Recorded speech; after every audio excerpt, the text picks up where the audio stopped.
Robert J. Conley here. If you like what you see in here, please hit subscribe and please hit like when you can. Referees don't get to call the plays. So lately, I've been coaching a lot of intuitives, and so and intuitives. The reason I talk about stuff is that intuitives face the same challenges all the time, and so the title of this talk is "The Referees Don't Get to Call the Plays." And if you recall, I refer to if you've watched other videos, I refer to a certain set of temperament, people of a certain temperament to be guardians, to be authorities, and these are the people that typically possess a very limited intuitive capacity. Um, and today I'm calling them referees because they are very good at knowing the rule book. They're very good at following the rules. They score very high in conscientiousness, and they have an invaluable place in our society. But where they cause problems is when they think they should get to call the plays.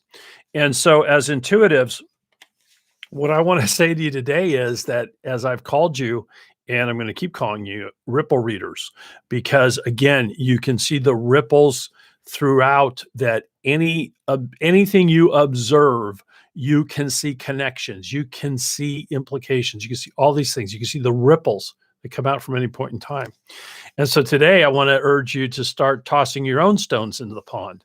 I'm not talking about throwing boulders, I'm talking about stones. I'm talking about being aware of the politics of your situation, being aware of those things, but not letting them prevent you from bringing your intuition to the game. Because you remember, your your intuition is more or less there to serve for increased effectiveness, accuracy, harmony, authenticity. And so when you remember that that's what the drive is, you now can stand on even firmer ground when dealing with the skeptics. Because the conversation that you have to have with the skeptics, the negotiation up front, is to stay out of the way, is to basically, I can't remember if I've shared this, but one of the things that the authority type is disturbed by is the certainty that you have in your intuitive moment.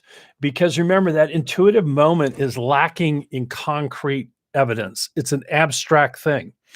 And so it is truly upsetting to the referees of our world that you have this certainty.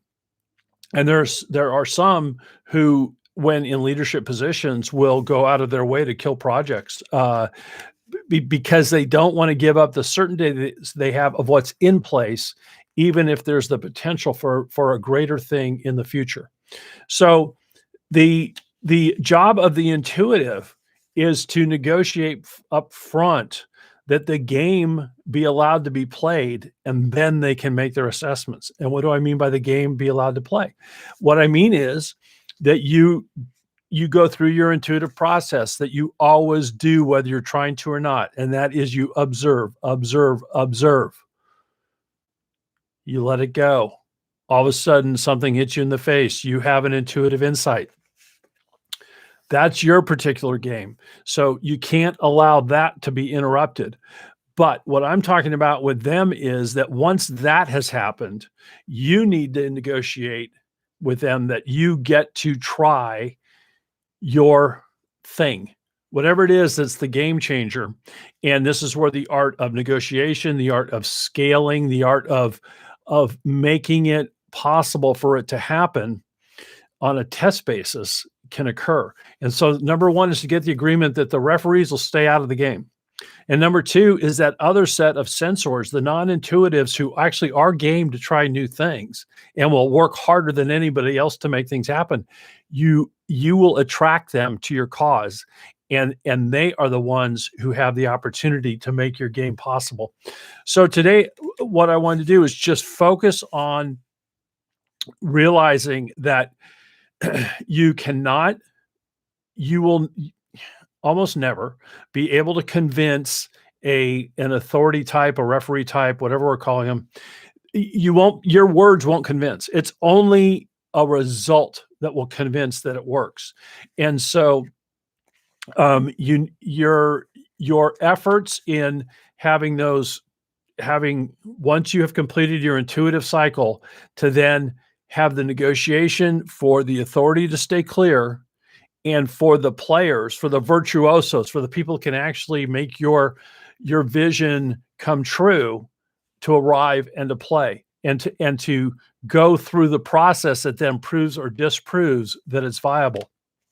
And so, the thing that that again, I cannot teach anybody how to be intuitive, but I can teach you that process of intense study, let it go, and something pops up. And if something pops up, that's an intuitive thing. And I won't, that's where I'll leave it right now, but just allowing that thing to pop up, to occur. And then the game that you have to change, the game that you have to change, and that takes your resolve, is the one where you negotiate up front, give this thing a fair shot, and then we'll assess. And so, my Ripple readers, take the opportunity to take your intuitive insights, your stones, and toss them in the pond, and to let those ripple out and influence your life, your organizations, your family, for better, and to stand by those things and let them manifest into tangible results. That's what I've got for you today. I'm Robert J. Conley. And if you liked it, hit subscribe. And even if you didn't like it, hit subscribe. All right. Have a good one.